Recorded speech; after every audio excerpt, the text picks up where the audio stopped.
여러분 안녕하세요. 생각을 뒤집어 영어를 그리다. 특허받은 영어 원리 충전소, 여기는 드로우 잉글리시 시즌 2의 18강입니다. 반갑습니다. 자, 지난 14강부터 17강까지 4강을 통해서 우리는 영어 문장의 중심으로 써먹는 5가지 유형의 동사인 비동사, 자동사, 타동사, 주다동사, 목보동사, 이렇게 5동사를 명쾌하게 분류해 보았습니다. 바로 지금 보시는 이 표로 정리가 되었습니다.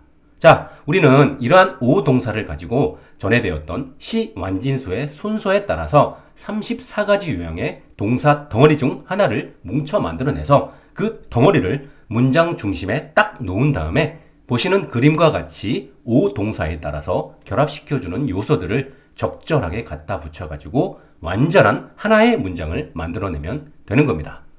오늘 시간부터는 문장의 핵인 동사를 중심으로 해서 그 앞쪽 또는 뒤쪽에 갖다 붙여서 문장을 만들어낼 수 있는 영어의 여러 가지 재료들에 대해서 깔끔하게 정리를 한번 해볼 겁니다. 자, 짐작이 가시는 분들도 계실 겁니다. 바로 우리가 팔품사라고 배웠던 문장의 재료들 하고요. 이 재료들을 문장 속에서 어떠한 역할로 써먹을지에 대한 문장 성분이라는 개념들을 배울 겁니다. 우선 지난 시간들을 통해서 이미 언급된 품사들이 있습니다. 우리 다 같이 한번 천천히 상기해 봅시다. 여러분, 팔품사는 영어 그대로 땡땡사로 끝나는데요. 먼저 문장의 핵인 동사를 중심으로 그 앞쪽에 주어로 붙여 써먹는 명사 또는 대명사가 있고요. 동사 뒤쪽에 결합하는 목적어 또는 보어가 있었죠. 일단 목적어는 무조건 명사 아니면 대명사이니까 이미 나왔고요. 보어는 명사보호 또는 형용사보호가 있으니까 형용사가 하나 더 나왔네요. 그리고 기억나시는지는 모르겠지만 전 시간들을 통해서 아주 살짝 언급한 땡땡사들이 있는데요. 말씀해 드릴게요. 부사가 있고요. 또 전치사가 있고요. 또 접속사가 있습니다. 자, 지금까지 나온 거 다 나열해 드리면 동사, 명사, 대명사, 형용사, 부사, 전치사, 접속사. 여러분 총 몇 개죠? 7개네요. 그죠? 그럼 한 놈만 더 있으면 팔품사가 다 나오는 건데 그 한 놈은 바로 감탄사라는 놈입니다. 자, 8개의 품사가 모두 언급이 되었고 그걸 표를 통해 정리해 보니까 바로 이 표가 만들어졌습니다. 이 표는 우리가 이미 배운 내용들을 그대로 반영한 거니까 찬찬히 보시면 이해 못할 내용은 없을 겁니다. 근데 제 스타일이 있죠? 무조건 최대한 쉽고 간단하게. 여러분, 팔품사 하면 뭔가 좀 많아 보여서 다 기억하려고 하면 살짝 질리는 느낌이 듭니다. 그래서 저는 팔품사보다는 육품사로 줄여버릴 겁니다. 아니, 줄인다기보다는 동일한 성격의 놈들을 하나로 좀 묶어버릴 겁니다. 여러분, 우선 명사하고 대명사는요, 태생과 본질과 쓰임이 같다고 할 수 있어요. 다만 전에 배웠다시피 대명사는 격을 갖는다는 것만 제외하면 말이죠. 그래서 명사와 대명사 이 두 놈을 하나로 일단 묶고요. 또요, 부사하고 감탄사도요, 문법적 특징이 거의 같기 때문에 하나로 묶겠습니다. 그럼 모든 품사들을 다시 한번 읊어보겠습니다. 동사, 명사, 대명사, 형용사, 부사, 감탄사, 전치사, 접속사. 내키시는 분들은 이렇게 6품사로 기억하시기 바랍니다. 외우는 팁도 한 가지 제시해드리면요. 앞 글자만 따서 동, 명, 형, 부, 전접, 동, 명, 형, 부, 전접 이렇게 6글자로 외우시고요. 명은 명사, 대명사로 또 부는 부사, 감탄사로 세트로 기억하시면 되는 겁니다. 이건 그냥 팁으로 알려드리는 거고요. 더 나아가서 제가 이 표에 살짝 살을 붙여서 설명해 드릴게요. 우리는 이미 배워서 명사, 대명사는 주어, 목적어, 보어로 써먹을 수 있다는 걸 아실 거고요. 형용사는 보어로 써먹는다는 것도 이미 아는 사실인데요. 주어, 목적어, 보어 이러한 놈들은 문법용어로 문장 성분이라고 한다는 것도 워낙에 기본적인 내용이라 다들 잘 아실 겁니다. 그럼 여러분, 동사는 문장 성분으로 말할 때 뭐라고 할까요? 일반적이고 공식적인 용어로는 서술어라고 하는데요. 저는 이걸 우리 스타일에 맞고 더욱더 효율적으로 더 와닿을 수 있게끔 중심어라고 하겠습니다. 저와 함께 하고 계시는 분들이라면 그대로 공감이 가시죠? 그리고 부사 감탄사는 다른 요소들을 수식해 준다는 의미에서 수식어라고 하죠. 또요, 형용사는 보어로 쓰이기도 하지만 명사를 수식할 때 쓰기도 하기 때문에 수식어도 될 수 있습니다. 나머지 전치사와 접속사는 다른 요소들 사이에서 특별한 기능으로 사용한다고 해서 기능어라고 부를 수 있습니다. 여기에 한 가지만 덧붙인다면 명사, 대명사는 동사의 목적으로 쓰이기도 하지만 여러분 아마 아실 겁니다. 바로 전치사의 목적으로도 쓰기도 하기 때문에 그것도 추가합니다. 영어가 중요한 건 아니라고 계속 말씀드리지만 문장 성분 중에서 주어, 목적어, 보어, 수식어 정도는 기억하시는 게 좋을 것 같습니다. 자, 이렇게 완성된 이 표는요, 여러분 무지하게 중요한 영어 문장 만들기의 매뉴얼입니다. 여러분은 이 매뉴얼을 무의식적으로 또 즉흥적으로 영어 문장에 적용할 줄 알아야 비로소 영어를 사용할 수 있게 되는 겁니다. 쉽게 말하면 육품사라는 음식 재료를 가지고요, 문장 성분이라는 조리법을 사용해서 문장이라는 하나의 완성된 음식을 만들어내면 되는 겁니다. 하지만 이 표에 새겨진 영어 문장 만들기 레시피는요, 굳이 외우려고 하시지 않으셔도요, 앞으로 너무나도 지겹도록 계속 나오기 때문에요, 여러분들 몸에 그대로 스며들 수밖에 없을 겁니다. 자, 그럼 지금부터는 육품사 하나하나에 대한 개념 설명을 간단하게 이어나가 보겠습니다. 말 그대로 지금은 개념 설명을 해드리는 거고요. 각각의 품사에 대해서는 나중에 별도의 카테고리로 자세히 다뤄드릴 겁니다. 그럼 우선 영어의 품사 중에는 단연 첫 번째 중요한 문장의 중심, 왕인 동사가 있죠. 말 그대로 움직일 동, 인간이나 사물이 에너지를 가지고 움직이고 어떠한 작용을 하는 것을 표현하는 재료입니다. 이미 배웠듯이 동사는 크게 분류하면 힘이 없는 동사 비동사하고 힘이 있는 동사 일반 동사 두 가지로 분류할 수 있고, 좀 더 세부적으로 분류하면 비동사, 자동사, 타동사, 주다동사, 목보동사 이렇게 5동사로 분류할 수 있다는 걸 얼마 전에 배웠었죠. 또 이러한 5동사에 따라서 목적어, 보어 중 어떤 놈을 갖다 붙여 써먹을지의 선택도 달라진다는 것을 배웠습니다. 그리고 시 완진수를 표현하기 위해 본래의 동사 단어 앞에다가 몇 가지 조동사들을 붙여 뭉쳐서 전부 34개 형태의 동사 덩어리를 만들어 써먹을 수 있는데, 이 동사 덩어리의 맨 앞에 있는 조동사는 현재, 과거 둘 중 하나의 이 시제를 가진다는 게 굉장히 중요하다는 거 잊지 않으셨죠? 여러분, 밥 먹고 똥을 싸고 하는 그런 동사에는요, 당연히 언제 밥을 먹고 또 언제 똥을 싸는지 시간의 개념이 반영될 수밖에 없잖아요. 그래서 동사의 원래의 형태, 즉 시간과 관계가 없는 동사 원형으로부터 시작해서 시간 개념을 녹여 코팅한 현재형, 과거형이 당연히 있을 것이고, 추가적으로 동사의 그 행위를 수동적으로 했는지 또는 지금 진행하고 있는지를 표현해 주고자 할 때 동사의 형태를 살짝 바꿔치기 하는 과거 분사 RED형, 현재 분사 RING형도 있다는 거 기억나시죠? 이 표를 통해서 다시 한번 상기하고 정리하시기 바랍니다. 그래서 결국 한 단어로서의 동사는 5가지인 5단으로 변신시켜서 우리가 여기저기서 써먹으면 되는 거예요. 그리고 우리가 문장에서 동사를 그림으로 표시할 때는 중심, 핵이라는 것을 분명히 표시해주기 위해 동그라미 원으로 그려주는 거, 매우 간단한 행위이지만 무지하게 유용한 방법이기 때문에 여러분들도 많은 효과를 보셨으면 하는 바람입니다. 살짝 문법적인 얘기 하나만 덧붙일게요. 이건 그냥 듣고만 넘기셔도 돼요. 우리가 영어의 품사를 호칭할 때는 동사, 명사, 형용사 이런 식으로 땡땡사라고 하는 거 아시죠? 또 문장 성분을 호칭할 때는 주어, 목적어, 보어, 수식어 이런 식으로 땡땡어라고 부르거든요. 근데 여러분 공부하시다 보면 문장 성분을 다룰 때 다른 건 다 땡땡어라고 부르면서 동사만 유독 거기에 끼어서 땡땡어가 아닌 그냥 동사라고 하거든요. 호기심이 많은 분들이라면 궁금증이 생길 만한 부분인데요.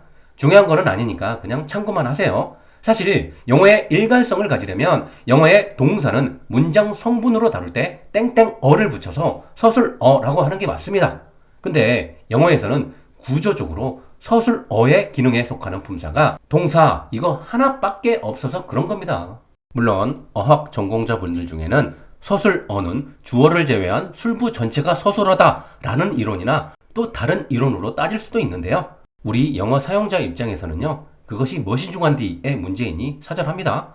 그래서 우리말 영어로 서술어라고 부르는 것도 애매한 부분이 있고, 영어에서는 동사가 워낙 막강한 파워를 가지는 중심적인 단어이기 때문에 문장 성분을 말할 때도 동사는 그냥 동사라고 칭하는 겁니다. 저도 그냥 동사라고 칭할 거라는 걸 말씀드리고요. 동사에 대해서는요, 앞으로도 계속 집중적으로 다룰 것이기 때문에 여기까지만 개념 정리해 드립니다. 자, 다음은 명사를 소개시켜 드릴게요. 여러분, 명사는 뭐죠? 이름명, 즉 인간들이 이름을 지어준 이 세상의 모든 것들을 말합니다. 우선 실제로 존재해서 우리 눈에 보여서 우리가 대놓고 이름을 불러줄 수 있는 것들이 있죠.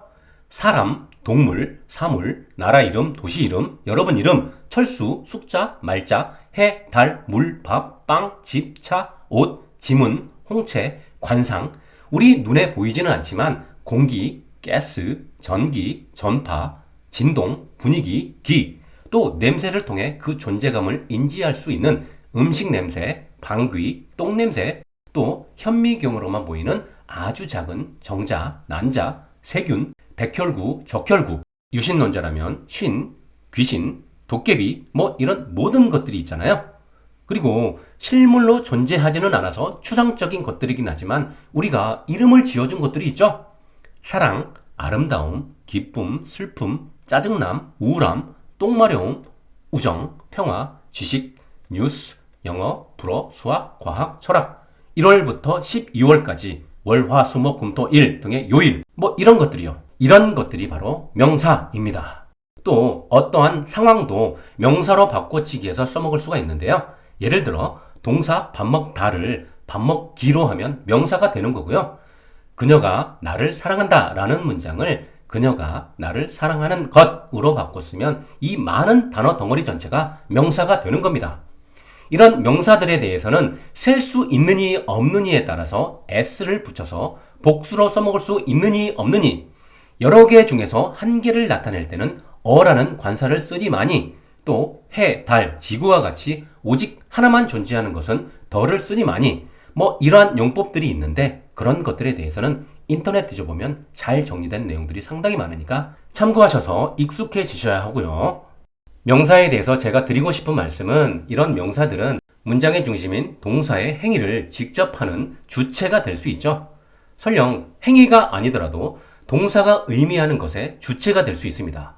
그래서 이러한 명사는 동사 앞에다 두어가지고 주어로 써먹는 거죠. 다 아시잖아요? 그죠? 또 동사의 행위를 하는 놈이 아니라 동사의 행위에 따라서 움직임을 당하거나 영향을 받는 놈이 있어요.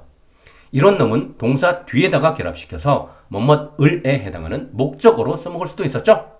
때로는 이 당하는 쪽의 목적어를 동사 앞 주어 자리에 갖다 놓고 대신에 동사 부분은 당했다라는 것을 표시하기 위해 동사를 be 플러스 red로 바꿔치기해서 당하는 놈 입장에서의 문장을 만들어 써먹을 수도 있었죠.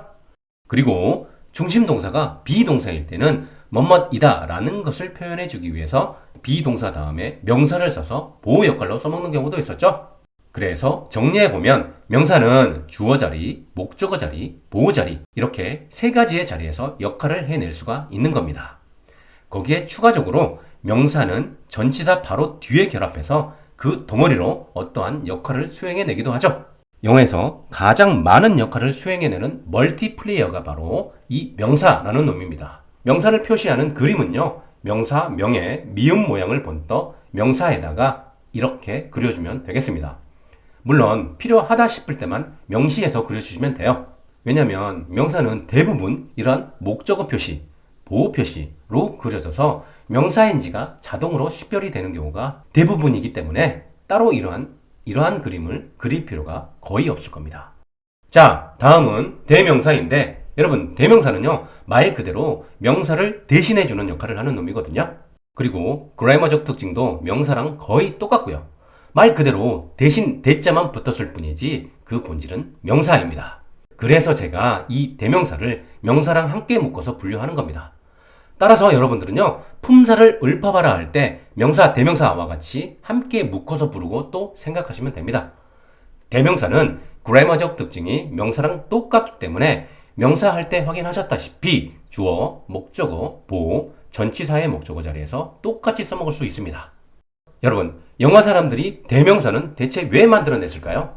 일단 첫 번째 이유는요. 예를 들어 헐리우드 영화배우 레오나르도 디카프리오에 대해서 말을 하거나 글을 쓴다고 해보세요. 이 아저씨 이름은 무려 10자나 돼요. 만약에 대명사 he가 없었다면 이 아저씨 이름이 나올 때마다 10자나 되는 이름을 계속 말하거나 써야 하는 거예요.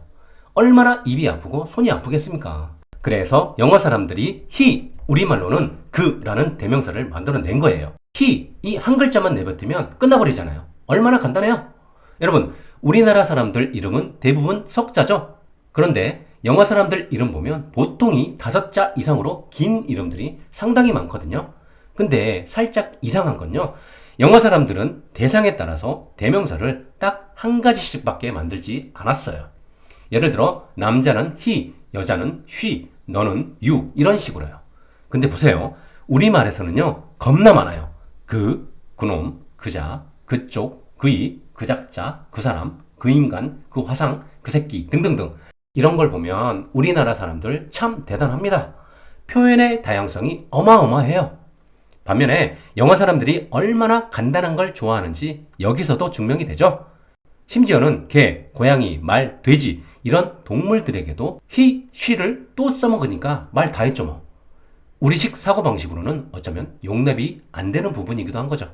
자, 또다시 말씀드리지만 영어 단어는 재활용의 언어다. 이제는 진짜 공감이 가시죠? 그래서 앞으로 계속 보시겠지만 영어 사람들은 똑같은 스펠의 단어를 가지고 정말 여러 가지의 의미로 써먹기도 하고요. 심지어는 또 여러 가지 다른 품사로도 여기저기 써먹고 있는 거예요. 우리가 영어 단어를 가지고 문장을 만들어내기가 어려운 가장 큰 이유 중에 하나가 바로 이 점인 겁니다.